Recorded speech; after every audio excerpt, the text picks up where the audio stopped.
Some people have a clear goal in mind when they start learning Chinese. Others just stumble into it and have to figure things out along the way.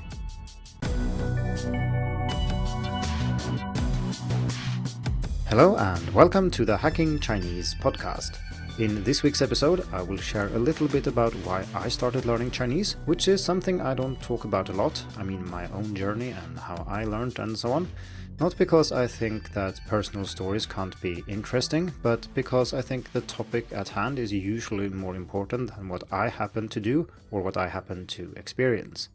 However, I do think that advice should usually be regarded in light of who's giving it and what experience and knowledge they have. And so if you know nothing about me, there is no particular reason you should listen to my advice over somebody else's. This doesn't mean that it's impossible to give advice about things we don't have direct experience of, but in many cases it certainly helps. For example, I know what it's like to transition from learning simplified to traditional characters after about 1 year of studying, because I've done it. I also know what it's like to take the TOCFL proficiency exam after studying various numbers of years and months, and I know what it's like to study in a master's program for teaching Chinese for native speakers, because I've done all of these things. Of course, I can still talk about learning simplified and traditional characters in different scenarios, and I can talk about other proficiency tests such as the HSK, and of course I have some idea what it might be like to study, say, Chinese in an engineering program in China, even though I haven't personally experienced these things. So by sharing my story of how I learned Chinese, I hope to first satisfy those of you who are interested in it for its own sake, but I also think that the rest of you might be better placed to judge the advice I have to give in various topics when you know more about my background. I have been learning Chinese now for almost 16 years, so that means that there is a fair amount of things to share here, and I won't do everything today, and it will be spread out over something like 7 or 8 episodes. And it's also convenient to spread these out over the spring and the autumn maybe, because I sometimes publish articles that don't merit their own podcast episode. So for example, this month we have a listening challenge and then I do something else on the podcast. This week we have a Chinese New Year or Lunar New Year discount for my courses, and you can check the link in the description if you're interested in that. But these are not topics I think it's worthwhile to spend a whole episode on. So for example, I'm not going to go on and talk about challenges once a month just because we have one challenge every month. And even though I could talk about my courses because there's a discount, I have already done so on the podcast before and there is plenty of information on the website already. So instead, I will use these opportunities to talk about my story and how I learned Chinese. And in this first part of this series, I will talk about why I started learning Chinese in the first place. Like I said in the introduction, there are many reasons for learning Chinese, and some people are very clear about this when they start learning, and others don't really know. They might have a vague interest in Chinese or Chinese culture or something else, but they don't really know what they want to achieve or what their long-term goals are, or they might not even be interested in the long term. They just want to learn some Chinese to see what it's like. I often come across as a very focused and structured person, so it might come as a surprise to you when I say that I had no idea why I wanted to learn Chinese when I started. I had no plans to incorporate it in my career, and I just started because I thought it would be interesting. Naturally, there are a few things that need to come together for something like that to happen. It doesn't just come out of the blue.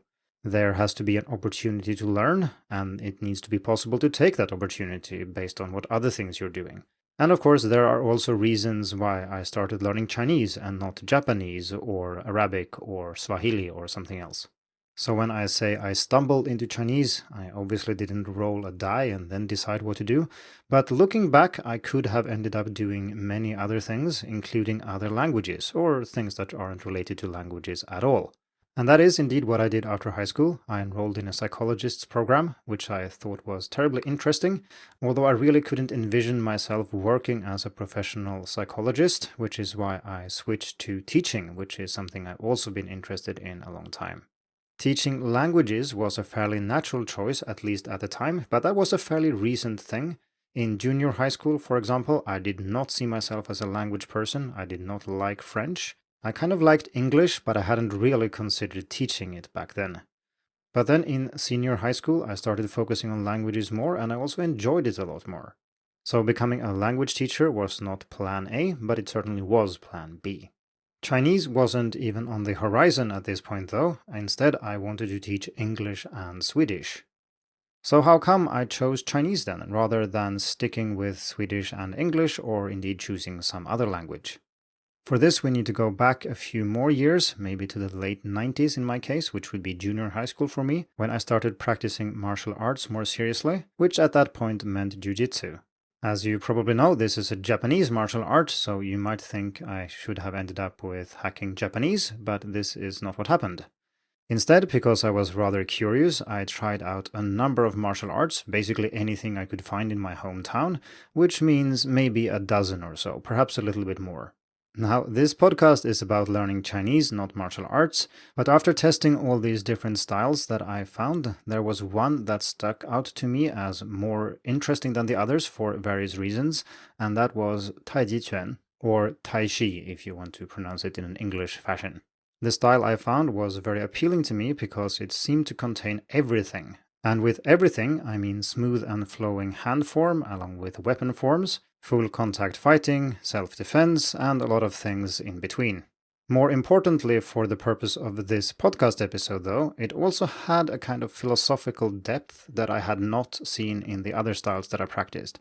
And this is probably not because the other styles lacked this depth. So for example, many martial arts from Japan have links to Zen Buddhism, for example, but the link from Taiji to Taoism is extremely short, and there is a lot of Taoism incorporated into Taiji Quan. And indeed, you can see it as Taoist philosophy converted into a martial art. So this might have been present in other styles that I practice, it was just that the way it was practiced when I did it, it was more a sport, or it was more just a martial art, nothing beyond that. But in Taiji Quan, I felt that there was a depth that I wanted to explore, and this is also, of course, how I got into the Chinese language, although that took a few years. So from around the year 2000, I practiced Taiji Quan. I read up on Chinese philosophy, on Taoism. I read translations of Tao Te Ching and so on, but I didn't have a specific interest in the language itself. I might have looked something up, learned a few characters and so on, but this was not an attempt to actually learn Chinese. This came in 2007 and more or less by chance. And this is a good example of how very small choices and very small things can really influence one's life quite a lot. I happen to have a few friends who also practiced martial arts, and they were learning Japanese at university. And then they learned that the program they were taking were opening up for Chinese as well. It had only been available for Japanese and some other languages. And they told me, hey, Ola, this program we're taking, it's also available for Chinese now. So you can study Chinese for 1 year. So it's mostly language, some culture, some history and so on, but mostly intensive language studies for 1 year. And I thought, yeah, that sounds interesting. I mean, why not? I had at that time studied a year of psychology and 2 years in the teacher's program. So if I were to take a break, this was a pretty good opportunity to do so. And of course, I had been interested then in the culture and philosophy and so on for a while. And so why not also try learning the language and see what it's like? And that was my goal. I wanted to study for a year and see what it was like. I had no plans of learning Chinese long term. I didn't intend to become fluent or work with Chinese or anything like that. I still intended very much to go back to the teacher's education and focus on English and Swedish. Now, you know that's not how the story ends because I'm here 16 years later recording this podcast episode, but I really was one of those students who start learning Chinese for no very good reason, without a specific goal in mind. It actually took at least 2 years of studying before I even decided to make Chinese part of my university degree, and up until that point it was just something I did because I found it interesting. Of course, I'm lucky because I got several scholarships, and I also live in Sweden where the education system allows me to do these things without ruining me financially, or indeed costing me anything beyond the time itself. So there you have it. It's a chain of fairly unlikely events that brought me here, and of course this is just the beginning of the chain. There are more unlikely things happening further down the road, but those I will save for future parts in this series.